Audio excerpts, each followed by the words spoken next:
Hello everyone, welcome to my channel. Hope you all are fine. जैसा कि हमने कल से एक नई सीरीज स्टार्ट ली थी regarding UP PGT TGT exams और यही सेम टॉपिक्स आपके एचटेट के एग्ज़ाम में भी जो है वो हेल्प करेंगे सीए फाउंडेशन +1 के लिए जो इम्पॉर्टेंट हैं ही और बीकॉम फर्स्ट ईयर के सिलेबस में भी ये टॉपिक्स आते हैं। हमने इसका एक ऑलरेडी लेक्चर जो है अपलोड कर दिया है। अगर आपने वो नहीं देखा तो पहले वो देख लीजिएगा, उसका लिंक आपको डिस्क्रिप्शन बॉक्स में मिल जाएगा। आज करते हैं next topic, that is bookkeeping accountancy. इन दोनों में डिफरेंस क्या रहेगा, अकाउंटिंग क्या है और अकाउंटेंसी दोनों में डिफरेंस क्या है, qualitative characteristics of accounting information क्या है और साइड बाय साइड करेंगे इसके एडवांटेजेस और डिसएडवांटेजेस। स्टार्ट करते हैं आज का टॉपिक। इससे पहले अगर आप मेरे चैनल पर नए हैं तो प्लीज़ चैनल सब्सक्राइब कर लीजिए, साथ ही साथ बेल आइकन क्लिक कर लीजिए ताकि आने वाले सभी वीडियोस के अपडेट्स आपको मिलते रहें। सबसे पहले जो हमारा कंसेप्ट आता है वो आता है बुक कीपिंग। बुक कीपिंग क्या है? तो वेरी फर्स्ट टाइम हम डाटा रिकॉर्ड करेंगे, ठीक है, एक मतलब ये जो स्टेप किया जाता है परफॉर्म, वो एक जूनियर स्टाफ के थ्रू किया जाता है और उसके बाद स्टेप आता है हमारा अकाउंटिंग का। हमने लास्ट क्लास में ना प्रोसेस सीखा था, जो हमारा प्रोसेस ऑफ अकाउंटिंग था उसमें हमारे कुछ स्टेप्स थे। क्या स्टेप्स थे? आइडेंटिफिकेशन था फर्स्ट स्टेप, सेकेंड हमारा मेजरमेंट था, ठीक है, उसके बाद रिकॉर्डिंग एंड देन क्लासिफाइंग और उसके बाद समराइजिंग, इंटरप्रिटेटिंग रिजल्ट और लास्ट में था कम्युनिकेटिंग। तो पहले 4 स्टेप्स थे, आइडेंटिफिकेशन, मेजरमेंट, आपका रिकॉर्डिंग एंड क्लासिफाइंग। तो ये जो 4 स्टेप्स परफॉर्म किए जाते हैं वो किए जाते हैं बुक कीपिंग के अंदर, ठीक है। और उसके बाद के जो स्टेप्स हैं यानी कि from very starting to end, वो आपका कंप्लीट करता है अकाउंटिंग को। तो देखिए सबसे पहले स्कोप गिवन है, it is concern with the recording and classifying the business transactions. सिर्फ रिकॉर्ड करना और क्लासिफाई करना, जस्ट बस ये समझ लीजिए कि ये स्टेप जो परफॉर्म किया जाता है वो एक क्लर्क, एक अकाउंटेंट, मतलब एक जूनियर स्टाफ के थ्रू किया जाता है। आफ्टर दैट आता है अकाउंटिंग का कंसेप्ट जो कि एक सीए के द्वारा परफॉर्म किया जाता है, जिसमें वो कंप्लीट एनालिसिस करेगा और लास्टली रिजल्ट देगा, ठीक है, फाइनेंशियल नेचर की ट्रांजेक्शन्स को एनालाइज करके फाइनली रिजल्ट देगा। तो इन दोनों में आप डिफरेंस समझ पा रहे होंगे कि बुक कीपिंग एक जस्ट ऐसे है कि जस्ट एक शॉर्ट में नोट्स बनाना, ठीक है, डेली ट्रांजेक्शन्स, डेली अपना डाटा को जो है रिकॉर्ड करते रहना, उसके बाद कंप्लीट एनालाइज करना वो एक टीचर का काम है, ठीक है। तो एक स्टूडेंट का काम है नोट्स बना रहा है वो डेली के डेली, और एक लगा लीजिए वीकली बेसिस या मंथली बेसिस आपका टीचर आपका एनालिसिस कर रहा है, आपकी नोटबुक चेक कर रहा है, वो क्या पार्ट हो गया? अकाउंटिंग। तो यही बात है, वो जूनियर स्टाफ के थ्रू किया जाएगा और वो सीनियर स्टाफ के थ्रू। क्लियर? नेक्स्ट आता है स्टेज। स्टेज मतलब बुक कीपिंग जो है वो प्राइमरी स्टेज है, सबसे पहले किया जा रहा है, ठीक है। और नेचर ऑफ जॉब में क्या आएगा कि it is in routine basis, है ना, मतलब it is done to be है ना रूटीन बेसिस। तो आप कह सकते हो कि इसको जो है वो रूटीन बेसिस पर किया जाएगा। और अगर अकाउंटिंग की बात करें तो अकाउंटिंग जो है वो प्राइमरी स्टेज के बाद स्टार्ट होगी, दैट इज सेकेंडरी स्टेज। मतलब नो डाउट प्राइमरी स्टेज को पूरा जो भी आपने बुक कीपिंग किया उसको पूरा एनालाइज किया जाएगा और उसके बाद फर्दर स्टेप्स भी परफॉर्म किए जाएंगे, मतलब आपका रिजल्ट भी आपके हाथ में दिया जाएगा, ठीक है। जैसे कि जस्ट एक टीचर आपकी कॉपी वगैरह चेक कर रहा है और आफ्टर दैट आपका एक रिपोर्ट कार्ड तैयार कर रहा है, ठीक है। जस्ट लाइक दैट अकाउंटिंग भी वैसे ही है, ठीक। नेक्स्ट आपके पास नेचर अभी मैंने बता दिया, बुक कीपिंग जो है वो रूटीन बेसिस पर की जाएगी, जबकि अकाउंटिंग जो है एनालिटिकल इन नेचर है, मतलब पहले एनालाइज किया जाएगा, ठीक है, और डेली बेसिस नहीं, ये जो है वो time to time according the time and situation किया जाएगा। नेक्स्ट है नॉलेज रिक्वायर्ड। बुक कीपिंग में नो डाउट आपको बेसिक नॉलेज की जस्ट ज़रूरत है कि आपको जर्नल कैसे बनाना है और उसकी फर्दर पोस्टिंग कैसे करनी है लेजर्स में, ठीक है, मतलब एक जस्ट बेसिक नॉलेज। और अकाउंटिंग के अंदर आपको पूरे रूल्स, रेगुलेशंस, प्रिंसिपल्स, प्रोसीजर्स, सब टॉपिक्स की नॉलेज होना ज़रूरी है। सो अकाउंटिंग एक एडवांस कंसेप्ट है जिसमें आपको स्किल्स की रिक्वायरमेंट है, ठीक है। नेक्स्ट हमारा जो डिफरेंस आता है वो बेस्ड आता है skill required. So book keeping जो है उसमें एनालिटिकल स्किल्स की रिक्वायरमेंट नहीं है, क्योंकि आप जस्ट एक रिकॉर्ड कर रहे हो, ठीक है। उसके बाद अकाउंटिंग में अगर हम कहें तो एनालिटिकल स्किल्स की रिक्वायरमेंट है। अब आप दोनों के डिफरेंस से ही दोनों का मीनिंग समझ गए होंगे कि बुक कीपिंग पहले की जाएगी, उसके बाद अकाउंटिंग आएगी, राइट। बुक कीपिंग एक प्राइमरी स्टेज है, अकाउंटिंग एक सेकेंडरी स्टेज है। बुक कीपिंग एक जूनियर स्टाफ के थ्रू भी किया जा सकता है और इसमें इतने एनालिटिकल स्किल्स की रिक्वायरमेंट नहीं है, और अकाउंटिंग जो है वो एक सीनियर स्टाफ के थ्रू किया जाएगा, रिजल्ट्स भी देगा वो आपको, और इसमें आपको एनालिटिकल स्किल्स की ज़रूरत है, और इसमें proper principles, procedures, rules, regulations को फॉलो किया जाएगा। क्लियर। नेक्स्ट टॉपिक करते हैं अपना। नेक्स्ट टॉपिक है अकाउंटिंग वर्सेस अकाउंटेंसी। देखिए, वर्ड आता है अकाउंटिंग और अकाउंटेंसी, और आप इन दोनों वर्ड्स को एक एज अ सिनोनिम यूज कर लेते हैं, जबकि इन दोनों में डिफरेंस है, ठीक है। Accountancy is the knowledge. Accountancy क्या है बेटा? नॉलेज है। Whereas accounting is the action और प्रोसेस। अकाउंटिंग क्या है? उसी नॉलेज पर बेस्ड, आप उसी नॉलेज को यूज करके जब आप एक्शंस ले रहे हो, अपने प्रोसेस में उस नॉलेज को यूज कर रहे हो, दैट इज योर अकाउंटिंग, ठीक है। Accounting process is carried out on the basis of rules and principles framed bye accountancy. मैंने अभी फर्स्ट स्टेप में ही आपको बताया कि अकाउंटेंसी एक नॉलेज है, मतलब जिसमें रूल्स डिफाइन किए गए होंगे, प्रिंसिपल्स डिफाइन किए गए होंगे, कंसेप्ट्स होंगे, वेरियस प्रोसीजर्स होंगे। उन प्रिंसिपल, उन कंसेप्ट्स, उन प्रोसीजर्स को यूज करके आप जो है अकाउंटिंग प्रोसेस कंप्लीट करते हो। Clear. So thus it may be said that accountancy is knowledge of accounting and accounting is the application of accountancy। यहाँ पे ठीक कर लेना जी, ये accountancy आएगा, ठीक है। तो thus it may be said, मतलब ये कहा जा सकता है कि accountancy क्या है? वो complete knowledge है जिसके ऊपर based accounting जो है एक्शन परफॉर्म करता है, मतलब अकाउंटिंग में वो अप्लाई की जाती है। होप आपको ये दोनों टर्म्स भी क्लियर हो गई होंगी। ये मतलब कहीं न कहीं 1-1 मार्क में जैसे आपके गवर्नमेंट एग्ज़ाम्स होते हैं, वहाँ पर ये छोटे-छोटे कांसेप्ट्स हैं जो पूछ लिए जाते हैं और आपको लगता है कि दोनों का मीनिंग सेम है। एक्चुअल में दोनों का मीनिंग सेम नहीं है, ठीक है? होप आपको ये क्लियर हो गया होगा। नेक्स्ट करते हैं अपने qualitative characteristics of accounting information. Qualitative characteristics, देखिए लास्ट वीडियो में हमने किया था जस्ट कैरेक्टरिस्टिक्स और प्रोसेस ऑफ अकाउंटिंग। अब हमारे हैं qualitative characteristics of accounting information. जैसे फर्स्ट कैरेक्टरिस्टिक्स हमारा आता है दैट इज रिलायबिलिटी। रिलायबिलिटी का मतलब क्या होता है? कि आप जिस चीज पर विश्वास कर सके, राइट।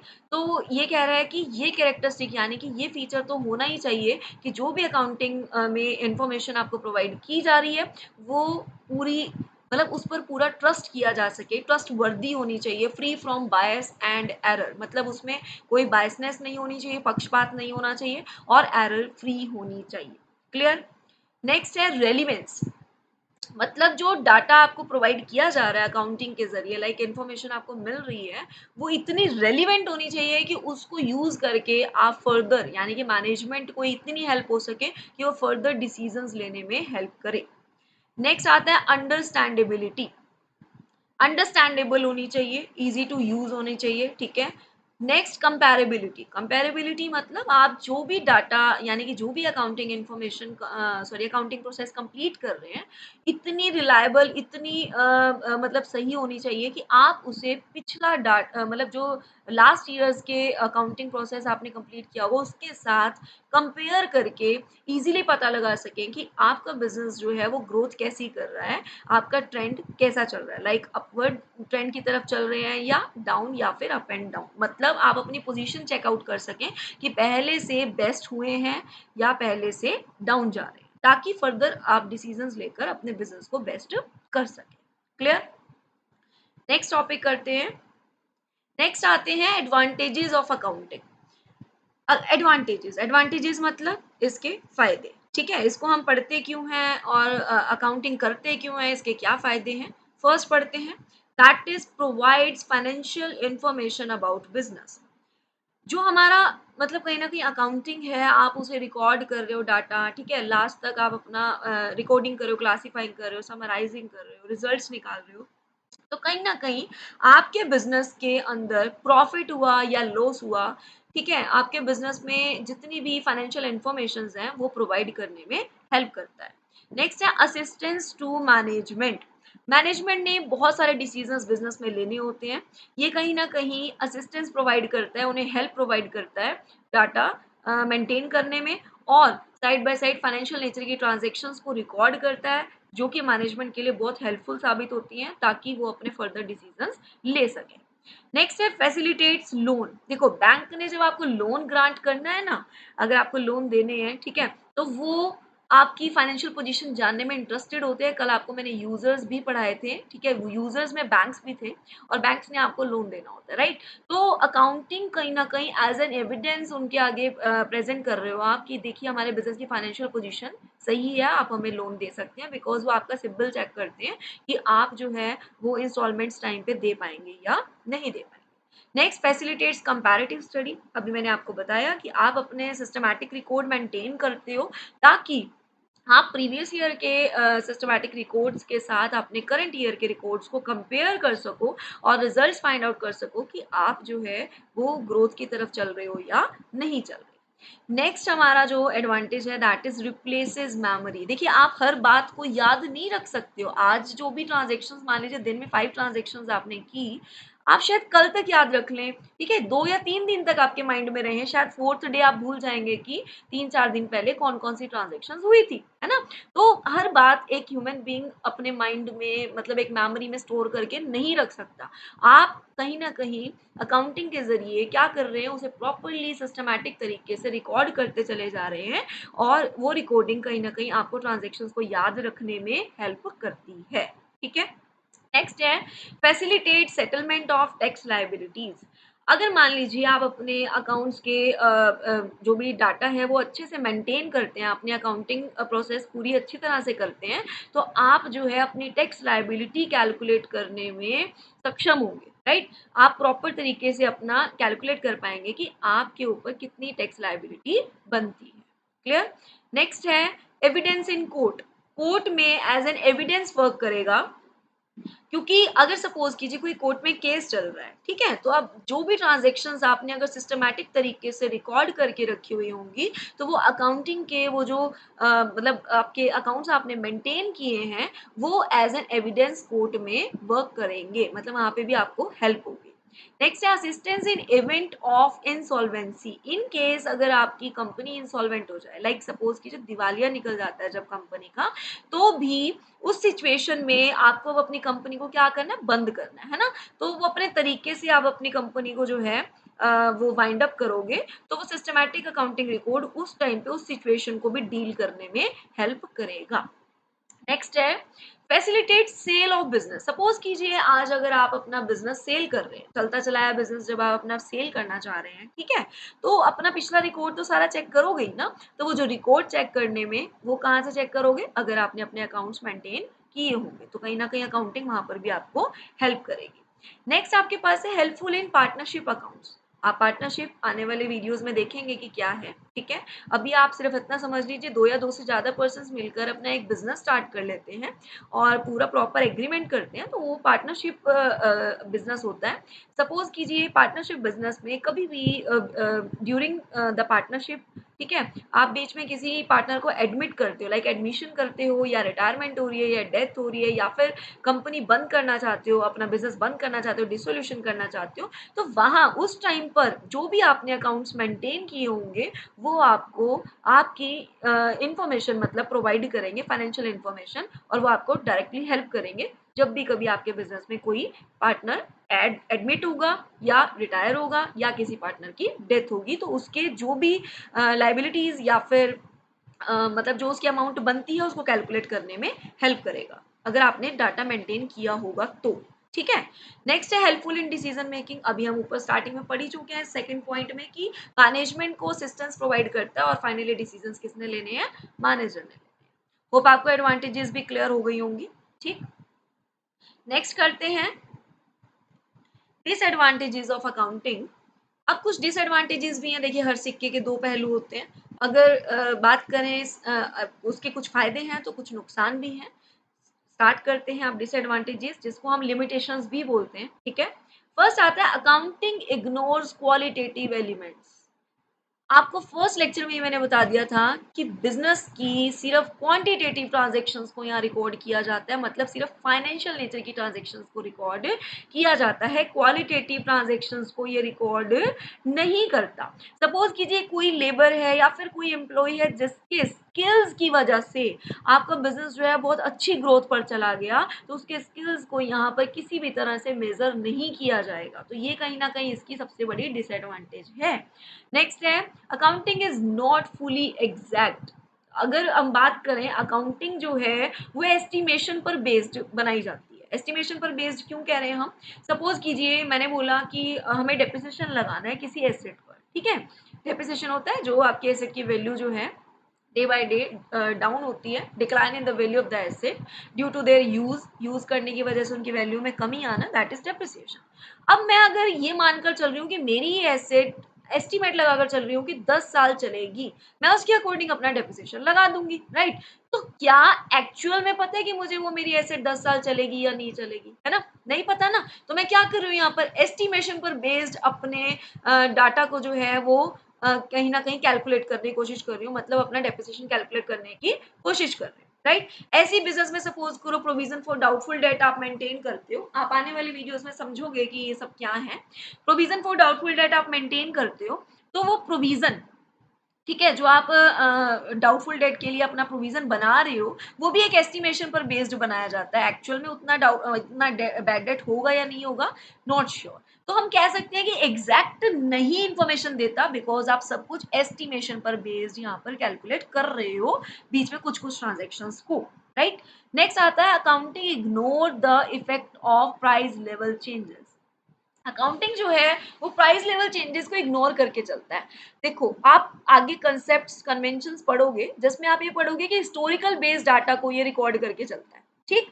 हिस्टोरिकल बेस्ड ट्रांजेक्शंस, जैसे मान लीजिए अगर आज आपने एसेट परचेज कर ली, अगर वो 10,000 की है, तो आप अपने बिजनेस में 10,000 की दिखा रहे हो, माइनर से डेप्रिसिएशन लगा रहे हो, भले ही आज उसकी वैल्यू आधी हो गई हो, बट आप वो इग्नोर करके चल रहे हो। आप वही प्राइस दिखा रहे हो जिस प्राइस पर आप, मतलब ये एक कंसेप्ट रूल है कि हिस्टोरिकल बेस पर ही आप जो है अपने डाटा को रिकॉर्ड करते, राइट। तो ये इग्नोर करके चल रहा है कि जो भी प्राइस लेवल में चेंजेस आ रहे हैं उसको टोटली इग्नोर कर रहा है। मनी की जो वैल्यू डे बाय डे गिर रही है, ठीक है, डॉलर्स के प्राइसेस में चेंज आने की वजह से, उसको ये रिकॉर्ड करके नहीं चलता। नेक्स्ट आता है अनरियलिस्टिक इंफॉर्मेशन। अकाउंटिंग कहीं ना कहीं वो अनरियलिस्टिक इंफॉर्मेशन देता है, ठीक है। जैसे मतलब बहुत सारे कंसेप्ट्स हैं, अभी आने वाले टाइम में पढ़ोगे, जैसे गोइंग कंसर्न कंसेप्ट है, और अभी मैंने आपको बताया हिस्टोरिकल बेस्ड आप डाटा को रिकॉर्ड कर रहे हो। तो ये कहीं ना कहीं गोइंग कंसर्न, देखिए गोइंग कंसर्न का मतलब क्या है कि आप लंबा चलेंगे, आप बहुत लंबा चल रहे हैं बिजनेस, ये मान कर चलना है आपको जब भी आप अकाउंटिंग के ट्रांजेक्शन्स को रिकॉर्ड कर रहे हो, ठीक। तो क्या वाकई आपका बिजनेस कभी भी फ्लॉप नहीं होता, लंबा ही चलेगा, ठीक है। ये अनरियलिस्टिक सी नहीं है, मतलब कंसेप्ट जो फॉलो करना है आपको, अभी श्योरिटी तो है ही नहीं, पर आपको ये श्योरिटी लेकर चलनी है, लाइक ये कंसेप्ट को तो मान कर ही चलना है। तो ये एक तरह से कहा जा सकता है कि अकाउंटिंग में अनरियलिस्टिक इन्फॉर्मेशन प्रोवाइड की जा रही है आपको, क्योंकि आप कुछ कंसेप्ट को तो एज्यूम करके चल रहे हो कि हाँ ये तो होगा ही होगा, राइट। नेक्स्ट आता है अकाउंटिंग में लीड टू विंडो ड्रेसिंग। मतलब विंडो ड्रेसिंग का मतलब होता है मैनिपुलेशन इन द अकाउंट्स। आप अकाउंट्स में क्या कर रहे हो, मैनिपुलेशंस कर रहे हो, बहुत सारे अमाउंट्स में हेरा फेरी कर रहे हो, ठीक है। तो वो हेरा फेरी मतलब आप समझ रहे हो कि आपकी वैल्यू कम है, आप ज्यादा दिखाने की कोशिश कर रहे हो, राइट, मैनिपुलेशंस कर रहे हो।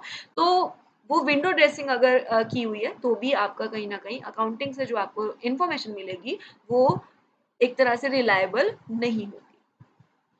होप आपको आज के टॉपिक्स क्लियर हैं। अगर वीडियो पसंद आई प्लीज़ लाइक कीजिएगा, शेयर कर दीजिएगा ज़्यादा से ज़्यादा वीडियो को अपने फ्रेंड्स के साथ, एंड चैनल सब्सक्राइब कर लीजिएगा। अगर वीडियो में कोई डाउट्स हुए तो आप कमेंट बॉक्स में मुझे डाउट अपना लिख दीजिएगा, मैं पूरी कोशिश करूँगी कि आपके डाउट्स जो हैं रिप्लाई कर सकूँ, ठीक है। Thank you and have a nice day.